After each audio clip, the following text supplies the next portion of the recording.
हमारे माननीय मुख्यमंत्री जी के प्रयास से हमारे केंद्रीय मंत्री श्री नितिन गडकरी जी ने जबलपुर प्रवास के दौरान मध्य प्रदेश को 73,000 करोड़ की योजनाएं अलग अलग तरीके से देने की घोषणा की है। जैसे मुख्य कार्य जबलपुर भोपाल ग्रीनफील्ड हाईवे, ये लगभग 255 किलोमीटर का है, जिसमें 15,000 करोड़ रुपया इस सड़क पर लगने वाला है। ऐसे Indore Bhopal greenfield corridor 160 kilometre दूरी कम हो रही है, इसमें 12,000 करोड़ रुपया खर्च होगा। Lakhnadon Raipur 4 lane highway 220 kilometre है, इसमें 10,000 करोड़ रुपया खर्च होगा।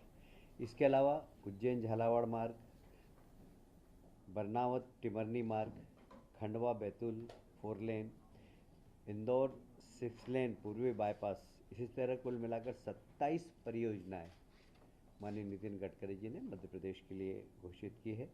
वैसे ही आप जानते हैं कि मध्य प्रदेश एक टाइगर स्टेट है, और टाइगर स्टेट होने के कारण हमारे 2 टाइगर फॉरेस्ट के बीच में से जो सड़कें जा रही हैं वहाँ पर भी एलिवेटेड सड़कें जाएँ, जिससे कि हमारे लायन आपस में एक गार्डन से दूसरे गार्डन में जा सकें, एक जंगल से दूसरे जंगल में जा सकें। तो इसे कान्हा, बांधवगढ़, पेंच और पन्ना, इन सब राष्ट्रीय उद्यानों में आपस में जोड़ने के लिए उनको टाइगर कॉरिडोर बनाया जा रहा है, जिसमें कि बीच में कोई सड़क मार्ग नहीं होगा। सारे जो फॉरेस्ट एरिया है वो एक हो जाएगा, जिससे हमारे टाइगर को एक बड़ा क्षेत्र मिल जाएगा घूमने के लिए। ये एक बहुत बड़ी उपलब्धि है। और बंदरगाहों से सीधे कनेक्टिविटी करने के लिए भी एक योजना उन्होंने स्वीकृत की है। कुल मिलाकर मध्य प्रदेश के विकास में ये जो 73,000 करोड़ की योजना है, ये एक महत्वपूर्ण भूमिका अदा करेगी। अभी पिछले दिनों कटनी में माइनिंग कॉन्क्लेव हुई, जिसमें 56,414 करोड़ के निवेश के आश्वासन भी मिले हैं। और आयोजन क्रिटिकल मिनरल्स, स्ट्रेटेजिक मिनरल्स तथा रेयर अर्थ एलिमेंट्स की प्रदेश में संभावना और उनके प्रसंस्करण संवर्धन पर केंद्रित रहा। आयोजन में all India limited, Texmin, Indian institute of mines, IIT Dhanbad इत्यादि के साथ MOU किया गया है। Coal India, manganese India limited, Hindustan copper limited, भारतीय विज्ञान संस्थान तथा विज्ञान संस्थान Texmin, IIT, Indian school of mines, भारतीय रेयर्स अर्थ लिमिटेड की भागीदारी रही, और निजी संस्थाएं ने भी भाग लिया है इसमें। ये तो शासकीय और अर्ध शासकीय संस्थाएं थी। इसके अलावा निजी संस्थाएं जैसे single business private limited, Vinamra resources, Ramnik power, मायन वेयर एडवाइज़र इत्यादि के प्रतिनिधियों से मुलाकात हुई, और उन्होंने भविष्य की संभावनाओं के बारे में मध्य प्रदेश में तलाशने की कोशिश की, और मध्य प्रदेश में उन्होंने इन्वेस्टमेंट करने की एक प्रयास करेंगे हम लोग, ऐसा आश्वासन दिया है। कल हमारे राष्ट्रीय अध्यक्ष और माननीय केंद्रीय मंत्री JP नड्डा जी जबलपुर प्रवास पर आए थे, और उन्होंने, आप सभी जानते हैं कि पहले 2003 के पहले हमारे यहाँ सिर्फ 5 ही सरकारी मेडिकल कॉलेज थे। अब शायद सरकारी और प्राइवेट मिलाकर 30 मेडिकल कॉलेज से ज़्यादा हैं, और अभी लगातार जो प्रधानमंत्री जी का सपना है कि हर ज़िले में एक मेडिकल कॉलेज हो, हम उसको पूरा कर देंगे। तो इस दिशा में हमने काफ़ी काम किए। तो माननीय केंद्रीय मंत्री द्वारा वहाँ पर श्योपुर और सिंगरौली का लोकार्पण किया, और वहाँ सिंगरौली जैसा बहुत छोटा सा ज़िला है, सिंगरौली मतलब बहुत छोटी जगह है, वहाँ पर भी एक मेडिकल कॉलेज, हॉस्पिटल, ये सब बनेगा। और वर्तमान में जो MBBS की सीट है वो 2,575 है। अब इसमें से 1,357 PG की सीट्स हैं। प्रदेश सरकार के नवाचार के रूप में PPP के आधार पर मेडिकल कॉलेज के निर्माण की योजना भी हमारी प्रारंभ है। इसमें 4 मेडिकल कॉलेज कटनी, धार, बैतूल और पन्ना से हमारा एग्रीमेंट अभी हो रहा है। आगामी 1 वर्ष में 4 मेडिकल कॉलेज हेतु 4 मेडिकल कॉलेज हमारे बिल्कुल तैयार हो गए, जिसमें कि अब नए प्रवेश प्रारंभ हो जाएंगे। केंद्रीय मंत्री नड्डा जी और माननीय मुख्यमंत्री जी ने श्योपुर और सिंगरौली में नए मेडिकल कॉलेज का वर्चुअली लोकार्पण किया कल। और आप देखेंगे कि मेडिकल के क्षेत्र में मध्य प्रदेश एक अच्छा प्रदेश बने और सेंट्रल इंडिया का मेडिकल हब बने, और साथ में मेडिकल टूरिज़्म कैसे बढ़े, इस दिशा में भी हम लोग भविष्य में काम करेंगे। एक global spiritual Congress conclave Ujjain में 27 अगस्त को ग्लोबल स्पिरिचुअल कॉन्क्लेव का आयोजन रखा गया है। यह कॉन्क्लेव सिर्फ एक कार्यक्रम नहीं है, वास्तव में मध्य प्रदेश एक मैं कहूँगा स्पिरिचुअल हब भी बनता जा रहा है। जिस प्रकार हमने महाकाल लोक बनाया, ओंकारेश्वर लोक हमारा काम चल रहा है, ऐसे ही जितने भी हमारे धार्मिक स्थल है वो पर्यटन स्थल बने, धार्मिक पर्यटन का केंद्र बने मध्य प्रदेश। इस दिशा में हम काम कर रहे हैं। तो जितने भी देश भर के जो अच्छे, जैसे तिरुपति बालाजी हो गया, शिरडी वाले साईं बाबा हो गए, इन सब के ट्रस्टियों को भी हम यहाँ बुला रहे हैं कि वो किस प्रकार अपने क्षेत्र के अंदर विकास के कार्य कर रहे हैं। तो जितने भी श्रीनाथ जी का मंदिर है, वहाँ के सब लोग जो उस मंदिर से जुड़े हुए, उन सबको हम यहाँ पर इस कॉन्क्लेव में आमंत्रित कर रहे हैं कि हम कैसे इन सब मंदिरों में की व्यवस्थाएं चल रही है, साथ ही हम कैसे मध्य प्रदेश को इनसे जोड़ सकें। तो जो एक भारत के अंदर एक ये कहूँ मैं कि स्पिरिचुअल टूरिज़्म जिस तरीके से बढ़ रहा है, अच्छा ऐसा नहीं कि सिर्फ उज्जैन में बढ़ा, सभी दूर बढ़ रहा है, बहुत तेज़ी से बढ़ रहा है। हमने पिछले दिनों सिंहस्थ में भी देखा है, प्रयागराज में जिस तरीके से संख्या बढ़ी है। अब हमारे लिए उज्जैन सिंहस्थ भी एक चैलेंज है, हम उसको मानते हुए काम कर रहे हैं। तो इस प्रकार इसको भी हम किस प्रकार मध्य प्रदेश एक स्पिरिचुअल हब बन सके टूरिज़्म का, इसके दिशा में हम काम कर रहे हैं। और इस कॉन्क्लेव में देश विदेश के लोग भी आ सकते हैं, कई आध्यात्मिक गुरु भी आएंगे, और कॉरपोरेट जगत इसमें किस प्रकार भाग ले सकता है, हम इसको भी इस पर भी एक्सरसाइज कर रहे हैं। रीजनल टूरिज़्म कॉन्क्लेव ग्वालियर में 29 और 30 अगस्त को होगी। देखिए, ग्वालियर भी एक बहुत अच्छा हमारा ग्वालियर संभाग टूरिज़्म का बहुत अच्छा केंद्र है। आप सभी जानते हैं शिवपुरी में चीता आने के बाद से वहाँ पर वन प्रेमियों की संख्या बढ़ी है, टूरिज़्म की बढ़ी है। और मध्य प्रदेश में टूरिज़्म एक बहुत बड़ी इंडस्ट्री है, और इसलिए ग्वालियर, चंबल, सागर संभाग के पर्यटकों को हम कैसे वहाँ पर बुलाकर और इस क्षेत्र में भी अच्छा पर्यटन हो, इस दिशा में अभी ग्वालियर में होने वाली है। तो इसका लाभ बुंदेलखंड को भी मिलेगा, चंबल को भी मिलेगा, ग्वालियर रीजन को भी मिलेगा। इसमें भी लगभग देश और विदेश से लगभग 500 से ज़्यादा लोग आने वाले हैं। आगामी गणेश चतुर्थी और नवरात्रि दोनों त्यौहार है। मैं एक बात और आज बड़े गर्व से कहना चाहता हूँ कि गणेश चतुर्थी सिर्फ धार्मिक त्यौहार नहीं, ये हमारे देश की स्वतंत्रता में गणेश चतुर्थी त्यौहार का बड़ा अच्छा महत्व रहा है। लोकमान्य तिलक ने इसको, जब अंग्रेजों का आतंक था, लोग इकट्ठे नहीं हो पाते थे, तो गणेश चतुर्थी सामूहिक रूप से मनाई जाए और वहाँ पर हम किस प्रकार राष्ट्रभक्ति के गीत, राष्ट्रभक्ति के ड्रामे के माध्यम से समाज के अंदर जागृति ला सके, इसमें इसका उपयोग बहुत किया गया था। तो पिछले दिनों मध्य प्रदेश में छुट्टी रहती थी। आज हमारे मुख्यमंत्री ने निर्णय लिया कि ये सिर्फ धार्मिक त्यौहार नहीं है, यह एक तरीके से हम ये कहें कि एक राष्ट्रीय महत्व का त्यौहार है, और जिसका संबंध आज़ादी के आंदोलन से बहुत ज़्यादा जुड़ा हुआ था। और उस आज़ादी के आंदोलन में उस वक्त गणेश चतुर्थी के 10 दिन में बहुत सारे समाज सुधार के, समाज में जागृति लाने के कार्यक्रम हुए। तो क्यों ना इस पर भी छुट्टी रखी जाए और इस दिशा में हम काम भी करें। तो स्वदेशी एक आंदोलन है। अब हम स्वतंत्र हो गए, पर हमारी जो समाज के अंदर जो आवश्यकता है, इस कार्यक्रमों के माध्यम से हम कैसे कर सकते हैं। तो माननीय देश के प्रधानमंत्री जी ने कहा है कि अगर आत्मनिर्भर भारत बनाना है तो स्वदेशी को हमें अपनाना होगा। तो हम स्वदेशी की दिशा में जाए। फिर पर्यावरण की दिशा में हम कैसे काम कर सकते हैं। तो मिट्टी के गणेश जी, गोबर के गणेश जी बहुत अच्छे बनते हैं। फिर प्राकृतिक जड़ी बूटियों के गणेश जी, ये सब इस दिशा में अभी हम लोग ने प्रचार भी किया पिछले दिनों, और हमने गणेश जी बनाने वाले लोगों से भी संपर्क किया था कि आप इस प्रकार के गणेश जी बनाइए और हम इसका प्रचार प्रसार भी करेंगे। तो जो प्रजापति समाज होता है उन लोगों से हमने चर्चा भी की थी, उन लोगों ने इस बार काफ़ी अच्छे गणेश जी बनाए, गाय के गोबर के गणेश जी बने हैं।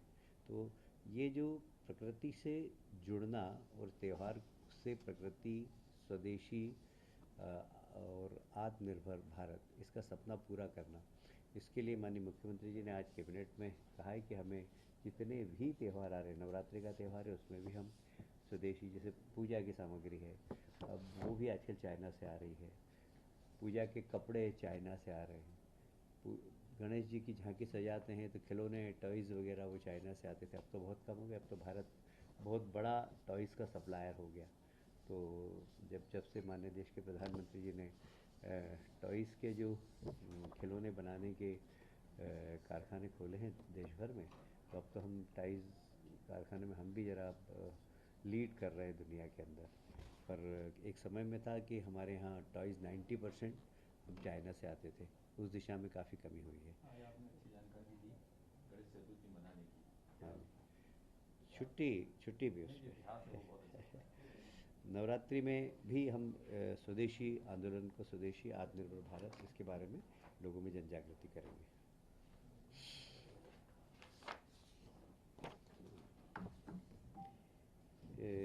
आप सभी जानते हैं कि पिछली सरकार में एक निर्णय हुआ था, नगर पालिका और नगर निगमों के, नगर पालिकाओं के और न्याय वो नगर पंचायतों के चुनाव इनडायरेक्ट हो। उससे काफ़ी एक हमने पाया है कि काफ़ी अराजकता सी स्थिति होती है। अध्यक्ष को ब्लैकमेल करते हैं, थोड़ा सा आर्थिक लेन देन भी होता है, परिषद स्थिर रहे, अध्यक्ष स्थिर रहे, इसको लेकर तो एक अराजकता का स्थिति रहती है हमेशा, अस्थिरता है वहाँ। क्यों ना वहाँ पर स्थिरता हो, तो आने वाले समय में तो हम चुनाव डायरेक्ट कराएंगे ही, पर अभी भी हम कोशिश ये कर रहे हैं कि ये अविश्वास लाने की प्रवृत्ति कैसे कम हो। इस दिशा में हम अतिशीघ्र, माननीय मुख्यमंत्री जी ने निर्देश दिया हमें कि इस पर अध्यादेश लाएं। अगली कैबिनेट में हम इस दिशा में अध्यादेश भी लाएंगे, जिससे कि नगर पालिका और नगर पंचायतों के अध्यक्ष स्वतंत्र पूर्वक और निर्भीकता पूर्वक काम कर सके। डायरेक्ट चुनाव से ही लाएंगे? डायरेक्ट चुनाव को भी लाएंगे, पर वो बाद में लाएंगे। एक बहुत अच्छा निर्णय आज गृह विभाग ने लिया है। आप सभी जानते हैं कि मैं अपना अनुभव बताना चाहता हूँ। मैं जापान गया था आज से 10 साल पहले, तो वहाँ थाने के अंदर कोई डायरी नहीं थी, कोई पेन नहीं था, और मैंने थाने का अवलोकन किया, तो सब लोग वहाँ फ़ोन और कंप्यूटर पर काम करते थे 10 साल पहले जापान में। तो मैं सोच रहा था कि हमारे यहाँ ऐसी स्थिति कब आएगी, और मुझे गर्व है कि हमारी सरकार ने इस दिशा में निर्णय लिया है। और अब प्रदेश के सभी थाने में CCNTS प्रोजेक्ट 212 की स्वीकृति दे दिया, और उसके अंतर्गत अब छोटे लैपटॉप, अब जब जो हमारा पुलिस अधिकारी, जो जांच अधिकारी होता है, वो जांच करने जाएगा तो साथ में लैपटॉप लेकर जाएगा। उस लैपटॉप में सुविधा होगी कि वो फ़ोटो खींच सकेगा, वो वीडियो बना सकेगा। स्थल निरीक्षण, अभी स्थल निरीक्षण का बेचारा वो नाप लेता है, दाएं बाएं पूरब पश्चिम करता है, अब पूरा उस लैपटॉप में वीडियो के माध्यम से वो ले लेगा, और सारी रिपोर्ट उसके अंदर लिख लेगा। उसके लिए हमने ट्रेनिंग की व्यवस्था भी की है। तो जितने भी ऐसे जांच अधिकारी होंगे थाने, उनके पास सरकार लैपटॉप उनको प्रदान कर रही है, और ये टेबलेट जो है वो हमेशा है, हाँ उसमें GPS होगा, GPS होगा, और वो सब थानों से आपस में कनेक्ट भी होगा। हाँ, मतलब ऐसा है कि यदि कहीं कोई गाड़ी चोरी चली गई, उसने रिपोर्ट लिखी, तो ज़िले के सब थानों में अपने आप वो चले जाएगी, और फिर वो गाड़ी चोरी शहर के बाहर निकले इसके पहले पकड़ी जा सकती है, दूसरे शहर को भी हम भेज सकते हैं। तो एक तरीके से ये पुलिस की अनुसंधान में एक बहुत बड़ी महत्वपूर्ण भूमिका अदा करेगा। और इसमें हम लोग टेबलेट, मेरे मुंह से लैपटॉप निकल गया ना, हाँ टेबलेट, तो ये लगभग 1732 टेबलेट खरीदे जा रहे हैं, और इसके लिए जी, और लगभग इसका जो टारगेट है 25,000 खरीदने का प्रस्ताव है। पर अभी उनका मिसयूज ना हो को लेकर के कोई प्रावधान किया गया है? देखिए उसमें सॉफ्टवेयर ऐसे डालेंगे कि वो सिर्फ उससे संबंधित ही होगा, उसमें सॉफ्टवेयर इस प्रकार के होंगे। अभी इसको हम चरणों में कर रहे हैं क्योंकि एक साथ लाएंगे तो कुछ ऐसे हैं जो जहाँ नेटवर्क एक्सेस नहीं है। भाई कहीं पर नेटवर्क एक्सेस नहीं है।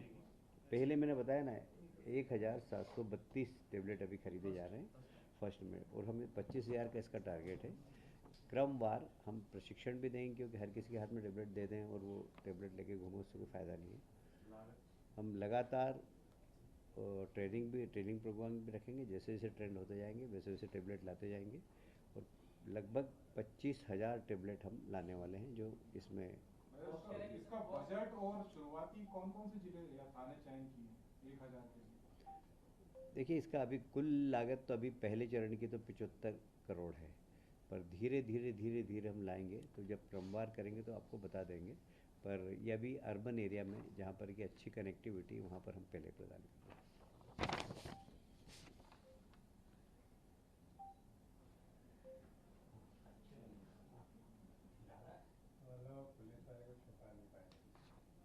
हाँ,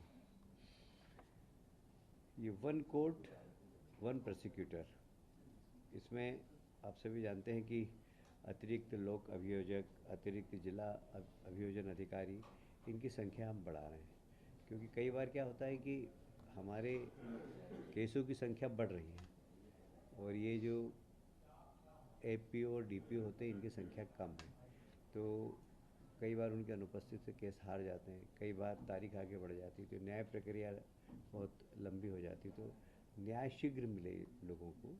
इस दिशा में आज सरकार ने एक महत्वपूर्ण निर्णय लिया है कि 1 court 1 prosecutor, 1 prosecutor in every court, her court के अंदर एक प्रोसिक्यूटर होगा। तो अब लोगों को न्याय भी जल्दी मिलेगा और हमारा जो न्याय प्रक्रिया में जो लोग हमेशा न्यायालय की शिकायत रहती है कि आपके सरकारी वकील उपस्थित नहीं होते, हमें तारीख आगे बढ़ाना होती है। मुझे लगता है कि न्यायपालिका की भी ये मांग थी और समाज की भी एक आवश्यकता थी। इस आवश्यकता को पूरी करने के लिए हमने अतिरिक्त लोक अभियोजन के 185, अतिरिक्त जिला अभियोजन अधिकारी के 225, सहायक जिला अभियोजन अधिकारी के 100 और सहायक कर्मचारी 70, इस प्रकार कुल 610 कर्मचारियों के पद सृजन किए, जिसमें 60 करोड़ 24,72,000 रुपये का व्यय आएगा।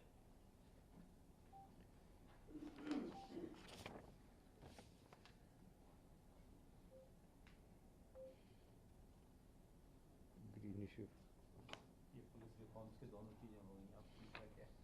तीसरा है ये मध्य प्रदेश में जितने भी हमारे विद्यमान तापगृह हैं, चाहे वो सरकार के हों चाहे प्राइवेट हों, उनका हम मैक्सिमम उपयोग कर सकें।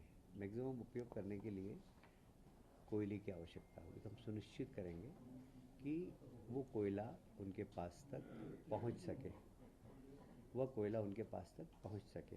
तो इसलिए भारत शासन के माध्यम से हम बात करके और जितनी भी हमारी क्षमता है उस क्षमता को हम बढ़ाने का काम करेंगे, जिससे कि इसको बोलते हैं ग्रीन शू प्रोजेक्ट। अभी मेरे को नया मैं पूछ रहा था कि व्हाट इज़ ग्रीन शू, तो बताया गया है कि जो गैप होती है उसको भरने का काम जो करता है उसको ग्रीन शू कहते हैं। तो ये ग्रीन शू योजना हम ला रहे हैं अभी और ऊर्जा विभाग की, और इसलिए अधिकतम जितनी भी हमारी क्षमता उसका उपयोग करना और उसके लिए कोयले का संग्रहण करना, ये हम सुनिश्चित करेंगे, जिससे कि हमारी जितनी भी क्षमता है उसको हम पूरी कर सकें और बिजली हमें पर्याप्त मिल सके।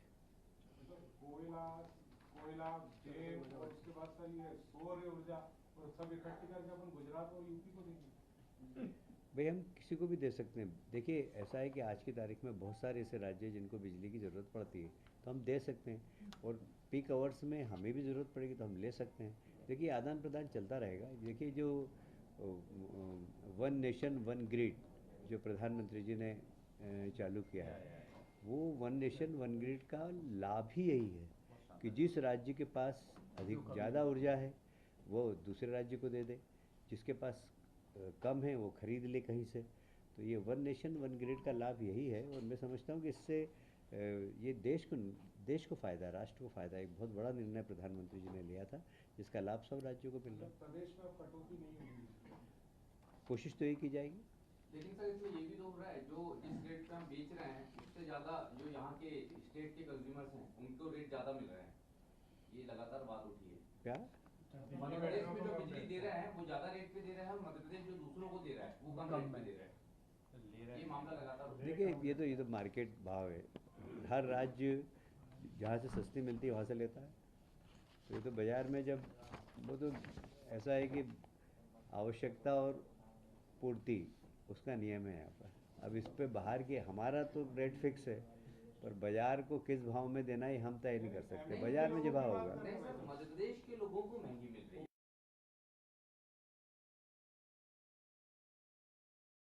बेचना पड़ता है मजबूरी में, समझ में आया कि नहीं। बाहर जब हमारे पास सरप्लस है तो बेचना पड़ता है। वो बेचेंगे कब, जो मार्केट का भाव होगा उस भाव। हमारे पास सरप्लस है तो हम बेच रहे हैं, जिस भाव बिकेगी। कभी कभी महंगी भी बिकती है, ऐसा नहीं है कि सस्ती बिकती है हमेशा, कभी कभी हमें अच्छे पैसे मिलते हैं। तो ये रिलायंस पावर से अब 7,000 रुपये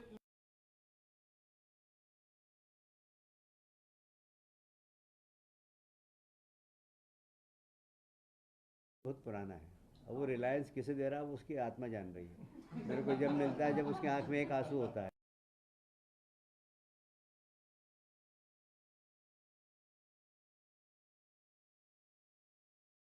और बाकी अगर खाली एक ताप ग्रह के आधार पर हम बिजली के रेट मध्य प्रदेश में तय नहीं कर सकते। मध्य प्रदेश के सारे भाई साहब, एक तरफ सिंधु जल संबोध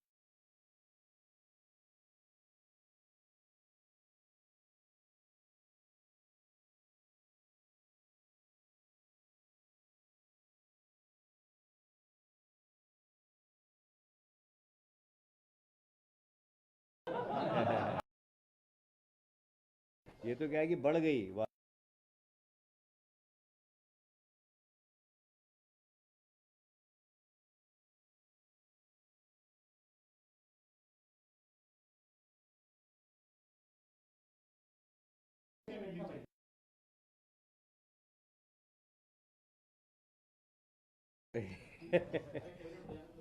अच्छा, मध्य प्रदेश जल निगम जो सामूहिक रूप से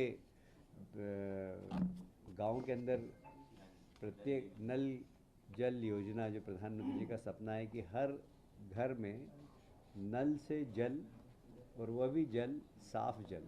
क्योंकि आप सभी जानते हैं कि जो बीमारियां 50% पानी के कारण होती है, ये WHO का एक मार्गदर्शन है।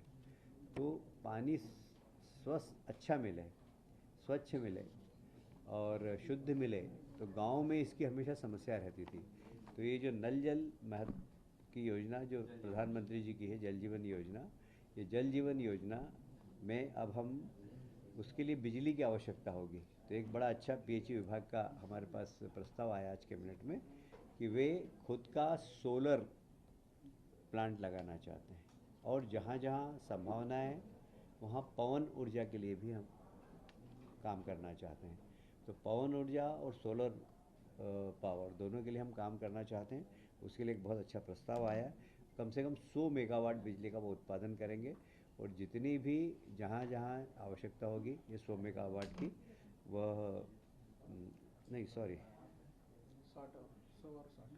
100 मेगावाट सोलर से और 60 पवन ऊर्जा से। इसके लिए बजट कितना रहेगा? इसके लिए अभी बजट की बात तो नहीं हुई, क्योंकि हम लोगों को इसमें पार्टिसिपेशन करेंगे और वो लगाएंगे और हमें देंगे। अब ये तो एक टेंटेटिव अप्रूव किया है ये। अब इसके ऊपर भविष्य में प्लान बनेगा। एक मेट्रो का, जैसे मैंने पहले भी कहा आपसे कि मेट्रो का सपना हमारा सिर्फ इंदौर का नहीं है। इंदौर को उज्जैन से जोड़ना, इंदौर को पीतमपुर से जोड़ना, इस दिशा में हम काम करेंगे। इंदौर से देवास को जोड़ना, इंदौर से ऐसे भोपाल को भी होशंगाबाद से जोड़ना, नर्मदापुरम से जोड़ना, विदिशा से जोड़ना, ये हमारा फ्यूचर प्लान है। तो अभी इंदौर में हमने प्रारंभ किया है, महाकालेश्वर उज्जैन से लेकर पीतमपुर, इसका एक सर्वे प्रारंभ किया है। इसके हमने चूँकि हमने ये दिल्ली मेट्रो रेलवे कॉरपोरेशन को दिया है ये सर्वे का काम। तो हमने वो डीपीआर बना रहे हैं अभी। डीपीआर बना रहे हैं तो लगभग 9 लाख रुपए प्रति किलोमीटर के हिसाब से बना रहे हैं, क्योंकि भारत शासन का उपक्रम है और हमने अन्य राज्यों में भी देखा उससे सबसे कम रेट है इनके। तो हमने बिना टेंडर के इनको दिया है। तो इसलिए हमारे विभाग ने आज कैबिनेट से इसकी अनुमति ली है। और यह जी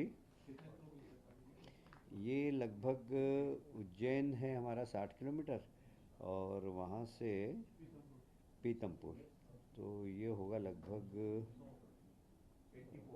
84 किलोमीटर। तो ये क्या महाकाल से पीतमपुर मेट्रो? है जी। महाकाल से पीतमपुर मेट्रो? हाँ, महाकाल से इंदौर, इंदौर से पीतमपुर। अच्छा, उसको इंदौर से और आगे पीतमपुर पड़ा। हाँ, तो एक तरफ पर्यटक धार्मिक पर्यटक स्थल हो गया, एक तरफ औद्योगिक क्षेत्र हो कब तक गया। का टारगेट है? कब तक? ये हमने सोचा था कि सिंगर्स तक हो जाए, बाकी संभावना नहीं हो सब। हाँ, तो पर इसकी डीपीआर तो बन जाएगी अभी जल्दी। तो सिंगर्स का इंदौर से उज्जैन हो जाएगा सिंगर्स के? नहीं हो वो भी नहीं हो पाएगा, पाएगा। सर्वे तो हो जाएगा बट डीपीआर बन जाएगी, पर वो होना मुश्किल है जरा। हमारी कोशिश थी, थोड़ा निर्णय लेने में हम लेट हो गए। अभी बजट तो डीपीआर बन रही है। सर एक स्वदेशी वाली चर्चा हुई है जिसमें कभी ये आया कि गणेश उत्सव आ रहा है, दीपावली आ रही है, नवरात्र